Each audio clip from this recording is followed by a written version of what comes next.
ఓం నమో నారాయణాయ. వారాహి అమ్మకు నమస్కారం చేసుకుంటూ అమ్మవారి దయ, ఆమె చల్లని చూపులు మనందరిపై ఉండాలి అని చెప్పి మనస్ఫూర్తిగా కోరుకుంటూ ఈ రోజుటి వీడియో మనం స్టార్ట్ చేస్తున్నామండి.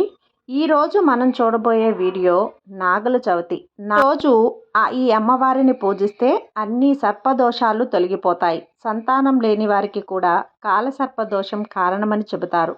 అందుకనే ఆ మాతను పూజిస్తే సంతాన ఫలం కలుగుతుంది. ఈ రోజే కాదు, అమ్మవారిని నిత్యం కొలిస్తే సకల సంపదలకు ఎటువంటి లోటు ఉండదు. పరమేశ్వరుని మానసపుత్రిక మానసాదేవి. త్రినేత్రుడైన పరమేశ్వరుని మానసాపుత్రిక శ్రీమాత మానసాదేవి. ఆమెను మనసారా పూజిస్తే భయంకరమైన కాలసర్పదోషాలు కూడా తొలగిపోతాయి. ఉత్తరాఖండ్లోని హరిద్వారంలోని బిల్వపత్రంపై వెలిసిన ఆమె యుగయుగాలుగా భక్తులను తన చల్లని చూపులతో సంరక్షిస్తున్నారు. ఆమె దయ ఉంటే చాలు, ఏమైనా సాధించవచ్చని కోట్లాది మంది భక్తుల నమ్మకం. సర్పాలకు మానవులు తెలిసి కానీ తెలియక కానీ చేసిన పాపాలను అమ్మను స్మరిస్తే పోతుంది. అందుకనే కాలసర్పదోష నివారణకు ఆ మాతను ప్రార్థించాలి. అమ్మవారిని నిత్యం కొలిస్తే సకల సంపదలకు ఎటువంటి లోటు ఉండదని పురాణ కథనాలు చెప్తున్నాయి.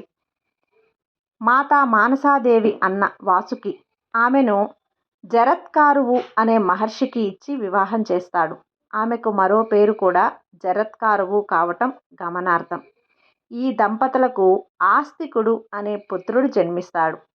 ఒక రోజున జనమేజయరాజు సర్పయాగం ప్రారంభించాడు. తన తండ్రైన పరీక్షిత్తు మహారాజును తక్షకుడు అనే నాగు చంపటంతో ఆయన ఆగ్రహం చెంది ఈ యాగం నిర్వహిస్తాడు. ఋత్వికుల మంత్ర పఠనంతో భూమండలం మీద ఉన్న వేలాది నాగులు వచ్చి యాగంలో పడిపోవటం ప్రారంభించాయి. నాగులలో శ్రేష్ఠుడైన వాసుకి బీతిల్లుటంతో సోదరి మానసాదేవి తన కుమారుడైన ఆస్తికుణ్ణి యజ్ఞం నిలిపివేసేందుకు పంపుతుంది. ఆస్తికుని తల్లి నాగస్త్రి, తండ్రి బ్రాహ్మణ మహర్షి. ఒకే పేరుతో ఉన్న దంపతుల పిల్లలే యాగాన్ని నిలిపివేసేందుకు అర్హులు అని తెలియటంతో ఆస్తికుడు ఆ కార్యాన్ని నెరవేర్చగలడని తల్లి భావించింది. యాగ ప్రదేశానికి వెళ్ళిన ఆస్తికునికి జనమజేయుడు సాదరంగా స్వాగతం పలుకుతాడు. ఏం కావాలో కోరుకోమన్న రాజును ఆయన తక్షణమే యాగాన్ని నిలిపివేయమని విన్నవిస్తాడు. దీంతో మాటకు కట్టుబడిన జనమజేయుడు వెంటనే యాగాన్ని నిలిపివేయడంతో సర్ప సంహారం నిలిచిపోతుంది. దీంతో నాగజాతి ఆస్తికునికి కృతజ్ఞతలు తెలిపింది. అందరూ ఆయన తల్లి మానసాదేవి సమక్షానికి చేరుకొని నాగులను కాపాడినందుకు భక్తితో ప్రణమిల్లారు. సర్పజాతిని సంరక్షించిన మాత మానసాదేవి అంటే నాగులకు విశిష్టమైన గౌరవం. అందుకే ఆమెను పూజిస్తే అన్ని సర్పదోషాలు తొలగిపోతాయి. సంతానం లేని వారికి కూడా కాలసర్పదోషం కారణమని చెబుతారు. అందుకనే ఆ మాతను పూజిస్తే సంతానం ఫలం కలుగుతుంది అని నమ్మకం. ఈ అమ్మవారి ఆలయం బిల్వ పర్వతంపై హరిద్వారంలోని అమ్మవారి ఆలయం ఉంది.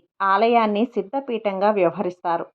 సమీపంలోనే మాయాదేవి ఆలయం, చండీదేవి ఆలయాలు ఉన్నాయి. 3 ఆలయాలు శక్తిపీఠాలు కావటం విశేషం.